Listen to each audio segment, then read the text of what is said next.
अस्सलाम वालेकुम दोस्तों। ये हमारे जो चूज़े आज एक हफ़्ते के हो गए जो इनक्यूबेटर से निकले थे।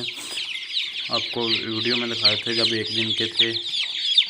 माशाल्लाह से सब सारे के सारे बच्चे एक्टिव हैं। 35 निकले थे इनक्यूबेटर से और 35 के 35 ही माशाल्लाह ठीक ठाक हैं। इसमें सीला और गोल्डन मिश्री मिक्स है। इस बोतल में हम इन्हें पानी डाल रहे हैं। एक हफ्ते की प्रोग्रेस माशाल्लाह बहुत अच्छी जा रही है। ये फीड बस हमने इन्हें ना पहले दिन फीड दी है और उसके बाद गंदम का दलिया, और अब तक गंदम का दलिया ही दे रहे हैं, फीड नहीं दे रहे।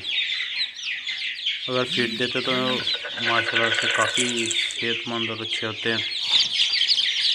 सेहतमंद तो अभी भी हैं, मगर उससे थोड़ा सा इनका वेट भी ज़्यादा हो जाता, मगर हमने फीड नहीं दी। और ये गंदम का दलिया ही खा रहे हैं। माशाल्लाह से सब बच्चे ठीक हैं। जो ना तो इनकी कोई वैक्सीन की है, मेडिसिन इसको पानी में ना पैनाडॉल दे रहे हैं, और कोई आज अभी तक मेडिसिन नहीं दी, वो भी एक दिन छोड़कर एक दिन दे रहे हैं।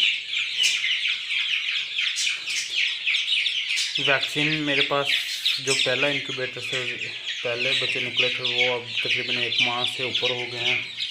मैं आपको वो भी दिखाता हूँ। उनकी भी नहीं अभी तक की, इंशाल्लाह ताला भी इनकी वैक्सीन करने का सोच रहे हैं। और दोस्तों, ये चूज़ा जो हमारा ना, इसकी टांग में कोई प्रॉब्लम है फर्स्ट डे से।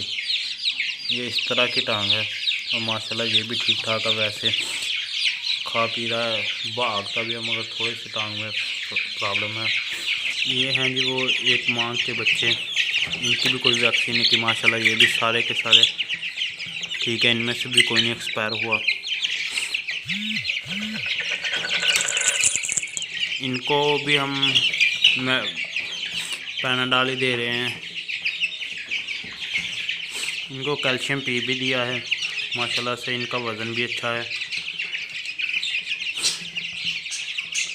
और इंशाल्लाह ताला नेक्स्ट वीडियो में मिलेंगे। आप हमारे चैनल को सब्सक्राइब कीजिए, वीडियो को लाइक एंड शेयर कीजिए। अल्लाह हाफिज़, शुक्रिया।